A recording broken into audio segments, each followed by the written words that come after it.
Hi everyone, welcome to today's chat on the chat box. We are talking about how visual art can transform a culture, South Africa for that matter. And I'm chatting to my friend MIchelle-Lize van Wyk. Now, MIchelle-Lize is a visual artist in Stellenbosch, and she's somebody that journeys with other creatives in a community setting. And she has seen some amazing transformations and things in that little community setting. Her art beautifies many wine bottles, cycling gear, homes, guest houses, and businesses. And her house has been featured in many magazines as well. She is so passionate about kingdom creativity and collaborating with other artists and helping them discover their true identity and purpose. I really think you're going to enjoy today's chat. Enjoy. Hi, MIchelle-Lize. It's so great to have you on the chat box. We're so honored to have you. Welcome. Thank you. Thank you Where are very you much. today? I love the background. Tell us a little bit about that. Okay, I'm in my studio / garage where I paint. Um, Behind me, I didn't have any art yet to put up for today, so I thought, okay, let's go for the drawing I did a while ago to try and explain how I think or perceive the kingdom and how it works. So you'll see all these hexagonal shapes and how they start on the one side being only two together, and then it becomes a bigger cluster and then a bigger cluster. And just how the kingdom expands, but how it starts with us and how it starts with us individually being transformed, and then that transformation growing, not in a linear way, but in a almost like a spherical way. It just goes out like a ball, yeah, like a sphere, a sphere, definitely, yeah. And how those spheres of influences become, yeah, bigger and bigger, and how the kingdom just expands wherever, like that leaven. It starts with a leaven, and then it invades, and it becomes more. Yeah. I mean, that's wonderful. That's beautiful. And it also, I think you said before we started the recording, some of your artwork is actually also got that hexagon shape. Yeah. Yeah, it's something I absolutely love. And I think in the lockdown, I really started working on hexagons. And the more I worked on them and almost realized when you look at them flat, they're a hexagon, but if you would draw 3 or 4 lines in them, they would become a cube. And then if you think about the dimensions of the New Jerusalem, its height and its breadth and its length and its depth is all the same. So it's a cube. So it was just exciting to explore that space, and what do you find in that space? The whole description of the New Jerusalem with its foundation stones and its gates and the tree in the middle with the 12 fruits. So if you start thinking about the various parts that make up that space, then it's really what God does in us, and how He transforms us back to that picture He had initially in the beginning and then at the end. Yeah. MIchelle-Lize, tell us a little bit about your art journey and how that intersects with your faith. Okay. The art journey initially was quite separate from my faith. I always knew that I wanted to paint and draw, and I loved all kinds of creative things. And then, life went on, and I wanted to study art after school, but nobody really thought it was a good idea. I think that's more or less your story as well. And so I also was quite interested in medicine. So I thought, okay, let's do that. I didn't get accepted, so I did a BSc, started with a BSc, and then did the BSc. After the BSc, applied for medicine again, got in, but also met my husband at the same time, who was studying in Stellenbosch, and the acceptance was to study in Pretoria. So I chose the husband, which in retrospect, I'm very glad I did. Sounds And then godly. yeah, and then I continued with a BSc. I did an honors degree, and I also did I started with a master's in neurophysiology. And so I did 8 years of study. And in it, I just got more and more frustrated. And I thought, I really need to be more creative. I'm dying in this very clinical environment.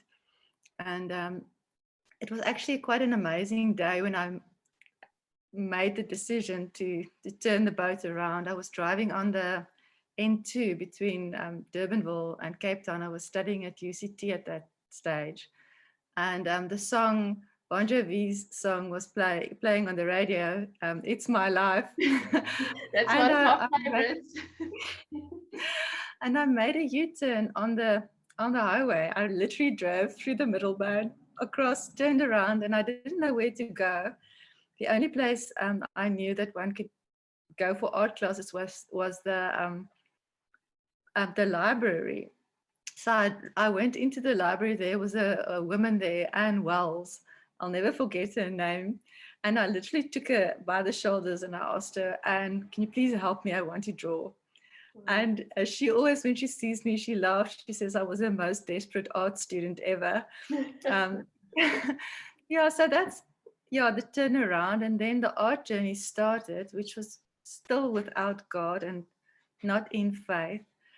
And it was quite hard because I realized I had this funny dream in my heart that I wanted to paint, but it wasn't going anywhere. I could see if I look at the people around me, they all had a lot more talent, and I just felt, but oh, this is a weird thing because how could this thing be in my heart and I don't have the tools to accomplish it or to yeah. So it was quite a Also shock to the thinking of it. system. Yeah. Mm. Anyway, and then yeah, I carried on. I got married. We had children. We moved to New York. Um, in the background, I tried to do a little bit of art while being a mommy and trying to keep things together. I didn't get around to a lot of art. And then at a certain stage, I bumped into a man um, in the elevator, and he had this huge art bag with him, and I asked him, where are you going? And he said no, he's studying at the New York Student Art League. And he told me about what they're all about. And it's an amazing concept they have there because it's like professional artists who give their time for the community. So the art classes that you can attend there is quite cheap, so most people can afford it. You just sign in and you can join whatever classes you want. So Wow. there, my husband looked at after the children on Saturdays, and I went for some amazing art classes at the Student Art League. And then at a certain stage, we came back to South Africa. I still didn't have a lot of time to paint. And I got very frustrated. I was quite bitter, angry, frustrated at that stage. And we moved after we moved back from New York, we stayed in Cape Town, and then we moved to Stellenbosch. And it was actually just after we've moved here that the Lord and faith intersected my life. Wow. Actually with a woman who the Lord, he clearly told her to bring me some flowers and just to say welcome to me in Stellenbosch. And I really didn't want to be here. I didn't want to stay in, I thought this is a very small town and I don't want to stay here because people know each other and they know all about each other. And I would prefer just being somewhere, yeah, in the crowd. And so I realized that one is quite like visible. And I think that's quite a theme that one can talk about a lot, about artists and our visibility and that we need to be visible. But anyway, she brought me the flowers. And with that bunch of flowers, I'll never be able to explain it, but the amount of love that came in with that bunch of flowers was overwhelming. I remember closing the door after she gave me the flowers and I was flat on the floor. in between all of the flowers and completely overwhelmed by love. And she invited me to Touching Hearts, and she said, "Do you want to join me and just come and listen to the testimony morning?" So I went, I joined, and sure, from there, the rest is history, because the Lord touched my life in such a powerful way, and just came and brought so much healing and deliverance, and just where I was so fearful of acceptance of people, almost to the degree that you cannot even paint, because you're so afraid that they won't like it, or you will not be accepted.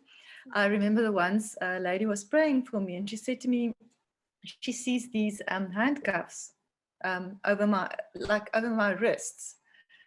And I thought, good heavens. And she asked me, "What do you do with your hands?" And I thought, no, I'm not going to tell her what I'm doing with my hands. It's not important. And she said, "What do you do with your hands? Because I see them in handcuffs." Sure. And I said to her, I try to paint a little bit. And she said, "But let's pray for you, and let's pray that you receive your tongues." And she didn't even start praying. I immediately received tongues and just started praying in tongues. And all of a sudden, she just said to me, "MIchelle-Lize, those things around your wrist, they just flew all over." Yeah. And I went home, and I realized all of a sudden there was freedom in the painting. And all of a sudden, where I was struggling so much to try to get anything out, it was like flowing. And then as I did the course and finished it, at the end of the course, it's difficult to describe, but the Lord really did an amazing work, and always feels to me, He just put something huge in my spirit, imparted it, and I knew that for the rest of my life, I'll be busy painting what He gave me then. So I came home from that camp. I think the big thing in that moment was realizing that nothing is impossible with God. I remember seeing Him and knowing that, "MIchelle-Lize, you have no more excuses. Nothing is impossible." The empowerment of that really there's nothing that is impossible was amazing. It was as if my whole body knew it, as if every cell in my body knew that nothing is impossible. And the big thing was, I would say, Him asking me to surrender my body and I remember He asked me for my eyes and my ears and my mouth and my hands, and it was almost as if He asked me for every part of myself and said, "Would you surrender that to me so I can paint through you?" And it was an amazing experience. I didn't really know what happened, but the next morning when he got up and we started with the worship, I must have been quite a sight, because I had no control over my body. I was like, my arms was flinging everywhere. I was completely out of control, and I laughed so much, and I said to the Lord, "Good heavens, what am I doing?" And He said, "At last, MIchelle-Lize, you're painting." Oh. And I remember I came home and I painted, I think, more or less 20 paintings within the next 2 months. It just came out like water. So I really needed to be freed up and delivered from so many things that kept me back and that kept Him inside, where He really just wants to be out there. Sure. That is such an amazing, amazing story. Wow.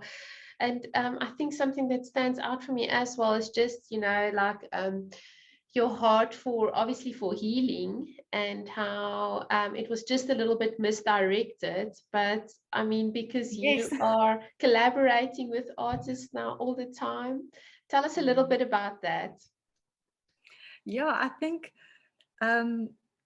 my mom always said when I was little, the words that came out of my mouth was always, "I want to do it myself."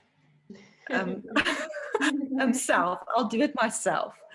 And I think what a journey for the Lord to take out that individualism, that I want to do it myself, and that I'm not depending on anybody. I don't need anybody. I think it was a huge journey for me from where I've started, where you do your own art and it's about your exhibition and about your ideas, to a place where it's really not about that. It's really about what is God's ideas and how does He portray it through His body, and how does He portray that many-sided wisdom that not one person can never put out there.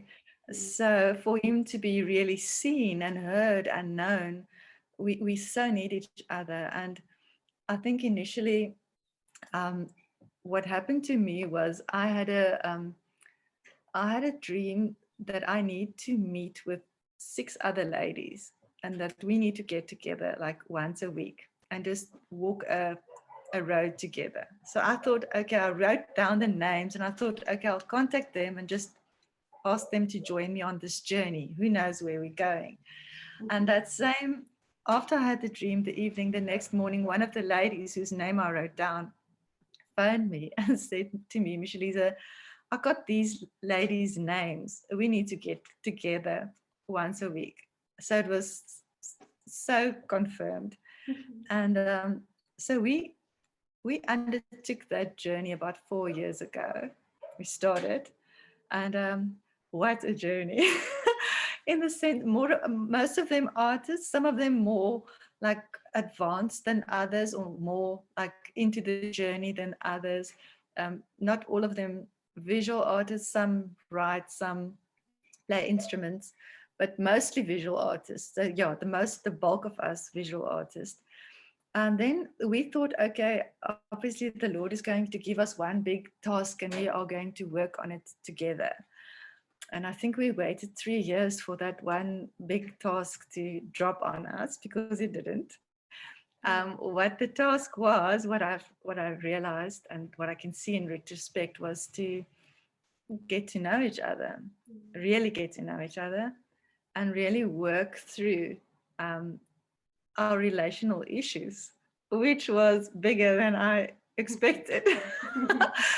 And for us to come in unity, it took a very, very long time.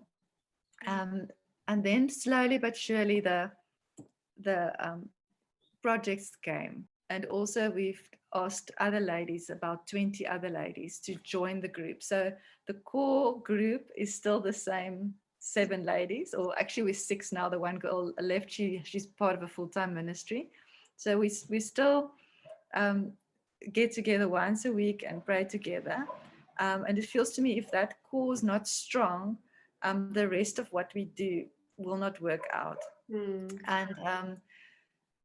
yeah, and I can see as the bigger group is growing and they are also growing strong, and we allow the Lord to work with us, allow Him to work with us individually, but also in a group setup, how He changes the way we think and do things. And the most difficult thing for me was not having a task for about 3 years, but the task was getting along with the people around me, and not just getting along, but to really get into a godly unity.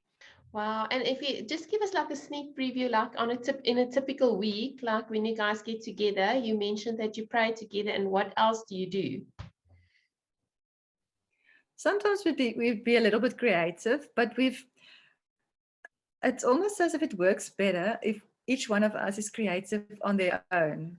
We tried being creative together, but it's quite a schlep with everybody having to drag their easels and their paint and everything to that one location. Obviously, if one has a studio or something where one can set up and leave it there, it would be absolutely ideal to create with other people. We have done it at the end of each year. We often have a retreat where we get together, and then for a week we just create together and see what happens. Yeah, so usually when we get together once a week, I think often we get a good indicator of what the Lord wants to do with a bigger group group, and then often we use prophetic actions, creative actions to facilitate that meeting. And I think it's amazing to explore the different ways that the Lord can speak, and how it could be through sound, how it could be through something one makes to eat, um, smells. So we explore all kinds of ways in which He can speak, and then also put that with the word that He's bringing or lifting up in that certain time. Mm. Yeah. Tell me, and then if you had to say, because it sounds like a very interesting group. And last Sunday, I had a discussion with Teresa Diekman, and the topic was community and how an artist, in order for an artist to thrive, really, an artist needs community, or a creative needs community. So what you're creating there is a community. Do you see it almost like cells? It almost looks like the picture that you have behind you. That's sort of like like split up or become more. Definitely. I would say as they become strong enough, they need to start doing their own thing and also start their own groups and stuff. And one does see that. It's amazing to see people starting to coming in there, being afraid to express themselves or timid in the corner. And then at a certain stage, how they start. I think the biggest thing is trust. Start trusting the rest, start um, feeling safe, and knowing that it's okay to share, yeah, and to be vulnerable. So I think the big thing for creating or facilitating the community thing is creating a safe space where people really feel safe, and not just feel safe, are safe Mm, um, in expressing. mm, And then it's amazing to see what kinds of things starts popping. And what always amazes me is how incredibly unique each person's expression is. And mm, that's why I'm not very like pro art classes, and for skill obviously it's very necessary, but to help people find their creative uniqueness and voice, I mm, would almost say fast from that for a little while. So just it's almost to help each other to follow him, and yeah, just to affirm, yeah, you're hearing right. I also think you should try this thing on material, or what about, so just supporting each other in that process, because it's different for each one of us. mm. Mm. Sure, that's so amazing what you're saying, and I can so relate with that, because it's easy to go into striving. Before you know it, like you started off by saying, there was no fruit in that. But it's when we move with the Holy Spirit, and when we follow Him, and when we listen to what He says, and how He affirms us, like you say, and how He affirms us in community and all of that, then we really become to blossom, and we become what He created us to be, because we all different parts of His voice, and our words, our voice, our little sentence through our creative expression is part of His message. And so it doesn't help for us to copy somebody else's message, because we're actually preventing the community or other people, just by that views our artwork, from His message in essence, actually. And that's what the enemy likes to do. He likes us to copy, because he copies and destroys. Yeah, absolutely. Absolutely, I agree with you. Mm. So we're talking a little bit about transforming culture, and how art can transform culture. And so what I'm hearing from you is that you have started a community in South Africa that have, in Stellenbosch, that have already started to transform culture. Let's talk a little bit more about that. How do you think a visual arts specifically can come in under, you mentioned in one of our previous conversations that art is there to serve. How does God want to use art to transform culture? Yeah, you literally confirmed it for me when you shared your dream with me a while back when we spoke. Um, I absolutely believe that art needs to serve, and that we can play an amazing role if we come in and we support. And why I say that is because I think often if you think of workplaces, if you think of government, if you think of hospitals, all kinds of spheres, there are people there that God has placed there, and they do have a vision for that sphere. So I would say one can as an artist make the mistake to come in there and say, oh, I've got this vision and this is how it is, and you try to lead the thing. Whereas I think, and much better received, if you come in with the word the Lord gave you, or the expression He gave you for that space, and you reinforce or confirm what is already in their hearts. I really believe that's the way the Lord works. Um, you don't go in there with I know it all attitude. I think one needs to go in there with I want to help break open what is already in your heart. I want to help push in with you so that this thing that God has put in your heart can really come and manifest. But I'm a very much for helping people steward what God gave them. What He gave you is quite unique, and maybe it's not something that needs to go in the average art market.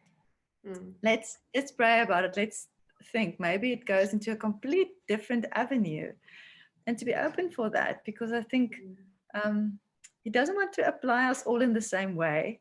I think it's very important to yeah. Wow, that's very powerful. I really like what you're saying there. I think we have very set ideas of what, yes, like you have to exhibit your art in an art gallery because that's just what you do. Because when you're an artist, that's what you do. And Exactly. you are giving us a sneak peek into something different. Like I know that you said that you paint for businesses, and I know of some other prophetic artists that also do that, and then it just shifts the atmosphere. So it's not necessarily, and it doesn't have to have a cross on it. It can, it's whatever you say, like what God reveals you to bring in there. And guest houses you've mentioned before, how you exhibit your art there, and it just brings to mind your different settings, like even coffee shops or restaurants. There's so many ways actually to bring, like I said, for our art to actually come under and to transform culture, not from the outside in, but from the inside out, I almost want to say.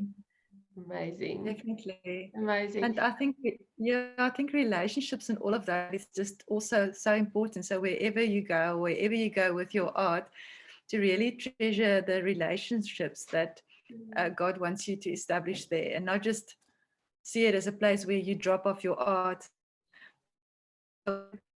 Yeah, for me, it's really been a journey in opening my eyes for the people and for the places it goes to. And some people, or some places, for example, they look quite insignificant. You think, okay, there's a guest house in Pringle Bay. Okay, Pringle Bay is such a small little place. But anyway, while you're painting the painting, you feel excited, and now you take the painting to Pringle Bay. But from there, the painting goes to Germany because there was a guest there who liked it. So these funny things, do not, underestimate or not think small of things that look small to you, but really just follow Him in it. Yeah. That is so scriptural, because that's actually a word that God gave me, and it's that word, is it in Zechariah, I think, where it says, don't discount the day of small beginnings.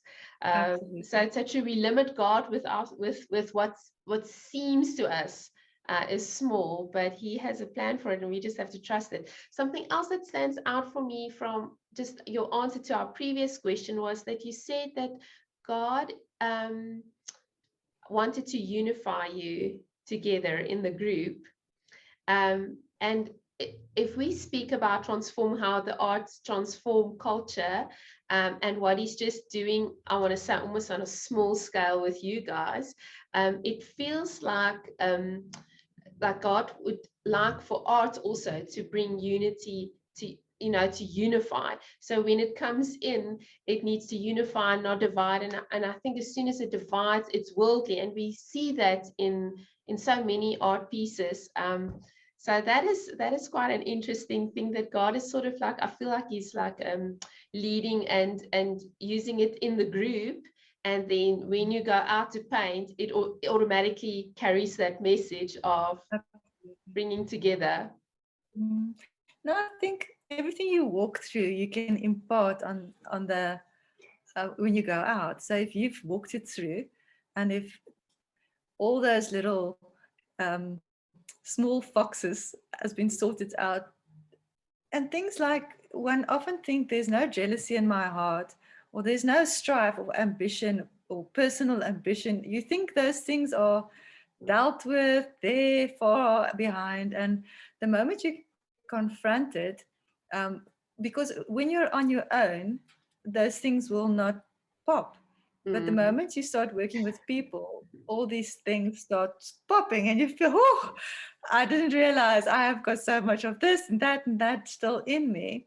And I think that is amazing if one works through those things. And if you don't, you handle it in the group. So you see, okay, now somebody's popping, and you in love, you take care of that thing, and you pray for her, or you know, you don't just leave it and think, okay, it's gonna get better on its own. You really yeah, you really push in for that thing and for that breakthrough, so that the group can come in unity. And I think when you go out, then definitely something happens in the atmosphere, because that it is in that scripture that says it's because of your love that people will know God, because of the love between you. And I think that is what we've grown in. One often thinks, oh, we need to grow in this and grow in that, but he's really helped us grow in basically love for one another. And it's been an amazing journey, and love to the highest. He's really been challenging us. He gave me a vision like almost 12 years ago of a combination lock, and how this combination lock has three parts: the outside, the middle piece, and then the small one in the middle. And how these things keep turning, like like the outside one turns and then it stops at a certain number, and then inside the middle one turns. But then the little one on the inside, it's almost as if, why is that one, what's happening there? Because I saw that once this combination lock is in place, it opens up this incredible treasure chest, and it's endless treasures that just keeps being poured out, and it's endless what he has for us. But we need this chest needs to be opened. And a while back, while we were praying just for the group and what was happening, one of the ladies saw a combination lock, and she saw the middle part of the lock, and it was almost as if it had three little knots that it needed to still turn. And she asked the Lord, what is it? What will make it turn? And he just said, love to the utmost, and love each other to the utmost. And I think that's a huge challenge. I think one says it easily, but it's not that easy. And I think in a group setting, one gets confronted with the fact that you struggle to love, you struggle to accept, you struggle not to be irritated, you struggle, with so many things. And just to keep asking the Lord to help us, not just individually, but as a group to overcome, and impart that then. So it is definitely I know it's a focus. It's the art is almost on the side of this. It's almost that first things need to be first. And the art is a product, it's a byproduct of these things being in place. So often we would get together and think, okay, we're going to paint and be very creative. And then, The Lord is being very creative on us. Yeah. And Yeah. we are the work. So yeah. Yeah. And to give Ama- time for that, I think. Amazing, Mm, because I think that something that stands out for me for what you're saying is that it confirms actually that God is into people, and absolutely. and like you say, like He is the focus for us, and what He wants to do through us and through our art to serve people is the important thing. The art is never the focus. It's Him Exactly. that's the focus, and His people that's the focus, and then, like you say, to use art as a tool to serve and to love and to restore and to heal and to bring hope, and to transform. That is so incredible. Oh, thank you. That, I think that is, you know, we easily, and I think it's through me, through being in the world and through just having lots of influences, and hearing the lies in our own head and what media wants to portray on us, or what we feel gets stuck onto us, we sort of lose track or sight of what is important and what is the why, which is actually a business principle, like what is the why for your business, what is the why for painting, Yeah. why are we painting? To just paint. um, and I think how do we build eternity into to people's hearts, because then we're really transforming, because anyone can just do a painting, but when everything is said and done and when everything is over, that painting will be gone. But if we have transformed a heart or built a relationship, like you said, build a bridge, healed, it's got lasting eternal value. That's true transformation. That is so Absolutely. amazing. Mm. Yeah, there's two things that comes to mind now. The one is the why, and then the other, maybe just a little bit about a project that came our way. I thought about this while before our interview now. One of the big reasons for me, and I'm sure it's different for different artists, the big why is art for me is really a way to explore. Mm. And if I put aside everything that is going to happen to that art, or where it needs to go, or how much it needs to sell for, if I put all of that aside and I simply come in here and I just start playing like a child, I learned so much of God. It's definitely my language for learning. I should never have been put in front of books because I just don't learn by looking at words. I learn by exploring, and it's been an amazing tool to me. And I often say to my husband, even if nobody else understands what I'm trying to tell them through my art, I know that I've learned so much about who the Lord is and about His character and about the way He works through painting. And to me, that's the ultimate um, gift. So it's a gift also that He gives us to explore Him and to scratch the depths of Him. And I think, yeah, that needs to be so primary, because I think the more we enjoy it, the more we enjoy the process, the more life and joy and revelation is actually on that painting that goes out. Mm. And if we work towards a product and we work toward making it work in that person's house, it Mm. just it loses its joy and it loses its life. So that was one thing I thought about while you spoke. The why for me is definitely an exploration thing. And I know there's a few artists working with me for whom art really is an intercessory thing. It's a way to intercede, which is also quite amazing to see. Um, yeah, so definitely different for different people, but yeah. And Just then one of explain the that a little bit for us. Like, what do you mean when you say it's a tool for intercession? Yeah, I would say I've got a friend who it's her primary gifting, I would say, is intercession. And very much later in her life, the Lord said to her she needs to paint again. And now to see those two things come together is quite amazing, because she would start painting, say, for a country, and she would write the name of that country over the canvas, and then she would start working into that with color, with texture, with different scriptures, and she will just keep going. And I can see for her, and because of the intercessory role, or the intercessory role the art is playing, it's quite a different process from an exploratory process. In the sense, I always think, why are you struggling so much? Why is it why is it looks so hard? For me, it's just fun.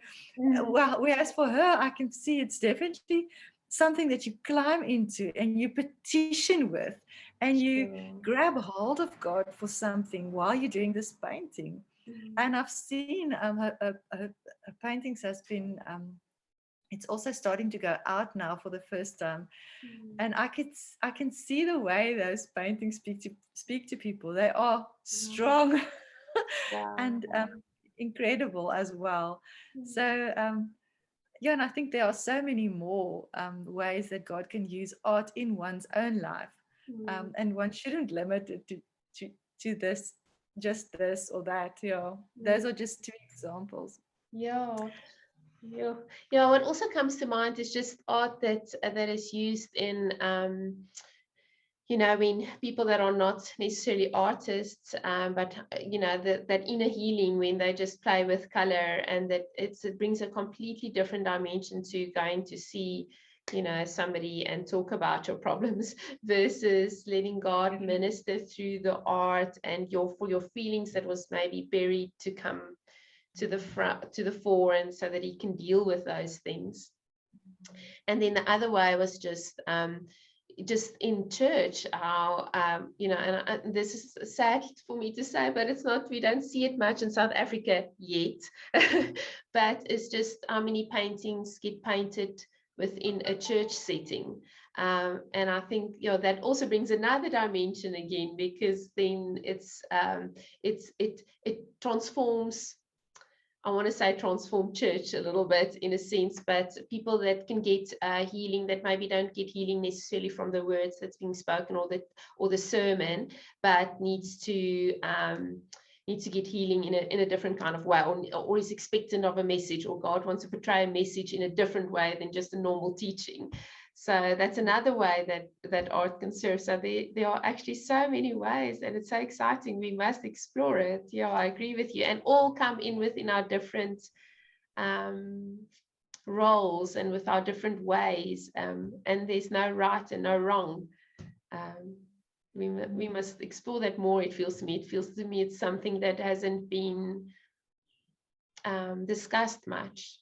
Yeah, I'm also thinking of it being a motivational tool, where you can really, some people really encourage through their art, and just speak those like come on words. So I've seen quite a bit of that. There's many artists who have a strong what do you call that gift again? Exalted. Gift. And then also what I've seen a little bit of is the role art can play in education and teaching people things, like teaching children, just to use it as a tool. I think that is quite an amazing thing that can happen through art as well. Yeah. So if you had to say, what do you think God is busy, just from your perspective, and from where you're at, what do you think God is busy with now in South Africa with the visual arts, and where is he moving towards? One can definitely see there's a huge awakening under artists, and who don't want to do it the traditional way, but are seeking for more, and are wanting to take it further. I would say, and that's my perspective, is I'm always very touched when I read those stories of how they built the huge cathedrals, and if you think about how many artists worked on those. And a while back we were in Italy, and my father-in-law, he insisted that we stopped at it's the chapel of Assisi, and Yeah. we stopped there. It's not a chapel, I call it something else, but I don't have the better word for it now. But anyway, as we walked through it, I was amazed. I looked at the pillars, I looked at the floor, at the paintings, and I thought, how many people worked together here for how many years? And none of them, not one of them's name is written anywhere, or not one of them stands out above the other. And I would say, I think that's where God is heading with us, working together for something much bigger than just our individual part, and bringing our part um, with integrity, um, that part which is yours, which is unique to you, which nobody else can do. I think that is very important. But to bring it and to lay it down amongst all the other pieces, and then I would love to see what God's going to do. I think that is where I'm incredibly excited. I mean, I think of what the potential is if we bring what we have and um, we give it back, and we see what he puts together. I mean, Yeah, but for that, one needs platforms to get together, to get to know each other, to start trusting each other, to start loving each other, to start working together. So things need to, there are definitely, one needs physical things for that to happen, physical projects. So I think I'm trusting for that. I'm trusting for bigger projects where more artists can get together and work together and say, it's not about any of us, but it's we really want to do this to make something beautiful for God and for people to be drawn to Him. Yeah. mm, wow. Yes, and to just so that he can get the glory because he's the ultimate creator. Hey, he's the ultimate creator.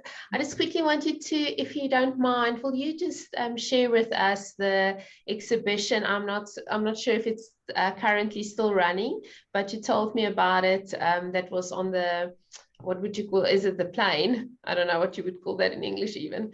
Yeah. It was in Stellenbosch for a month during Garden Week. We exhibited. Um, the space that we got was quite amazing because it was really in the middle of Stellenbosch, a beautiful space with glass all around. So it was really as if the Lord gave us the center spot in town, which was amazing, and we got it for free. So what we did there was we exhibited the 12 foundation stones of the New Jerusalem, which I painted, with the 12 pearly gates. But it's quite abstract expressions of those things. It's not like, okay, this is now. Um, Not so realism. everybody, yeah, so anybody could enjoy it. And we were quite amazed with the people who walked in and loved it and enjoyed it. And the exhibition had 4 parts. The first part was in the NG Church, the Moederkerk. Mm. There we put up the Tree of Life, also an abstract version of the Tree of Life. And then the second part of the exhibition was this friend of mine with a very strong intercessory gift. She painted the 4 faces of God. And then the next part was the 12 foundation stones. And then the fourth part was just a community hall in Stellenbosch where we put up a whole lot of portraits of Hannah Grobler. We Right. put big portraits up of her, and it was amazing. So just we took children through a journey um, from the one exhibition to the other.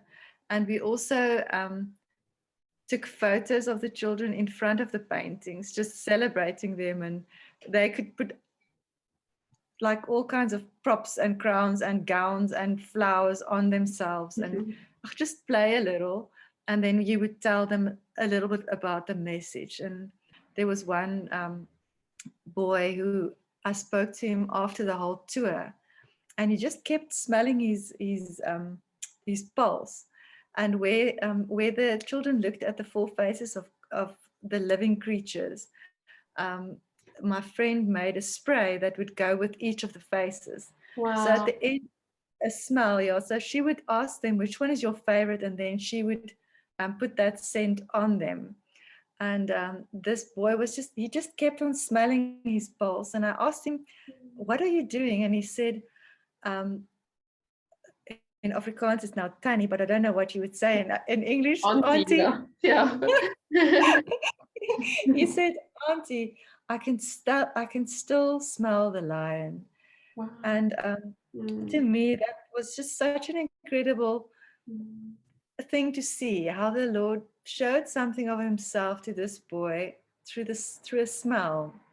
And yeah, so it was a huge privilege. I've never before had the privilege to speak to children, and we had it's about 15 groups of children that came through the exhibition, and we could speak to them and enjoy them, and I just talked to them about the Lord, which was it was amazing. And you could see how the Lord touched them and how he healed them, and just showed a little bit of himself.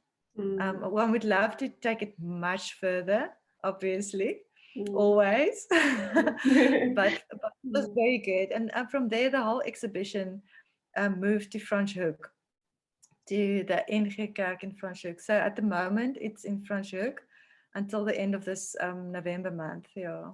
No, that's not a long. Today's the last day of November. So is today the last day? Okay, ending today. Yeah. Okay, we'll have to share pictures with everyone because that is such an exciting project. It brings to mind to me just something else that God is then also using art for, and it's just to restore awe back to people and to restore awe back to little children of who He is. And his magnitude. Do you think that exhibition is going to go to other places? I'm not sure at this stage. It's quite a difficult thing to navigate. On the one side, there are people who are interested who want to buy the art. So, and on the other side, you do need those things selling so you can start buying your new canvases. Yes. But on the other side, if it needs to be kept together so that one can tell the story, then one needs to be faithful in that. So it's to me at this stage is a little bit of okay, Lord, how long do we need to keep it together? And are we still traveling, or can they go now? And do we start with the next thing? Yeah. So it's just one never knows. One needs to go back and just hear again. Yeah. Oh, wonderful. MIchelle-Lize, thank you so much for your time today. It was such a privilege to talk to you, and I really hope that we're going to have many more conversations. Something else that I definitely want to talk to you about in one of our next chats is imagination and dreams and visions and how God used that in the creative process. So if you're keen, then we'll let everyone know and then we'll have a chat again. You must have an awesome day. That will be a lot of fun. Thank you. Okay, great. Keep well. Thanks. Bye. If you like this video, subscribe to our YouTube channel. You can also connect with us on our website, brinkiemoi.co.za, or through Facebook and Instagram. Until next time, remember, you were born to co-create.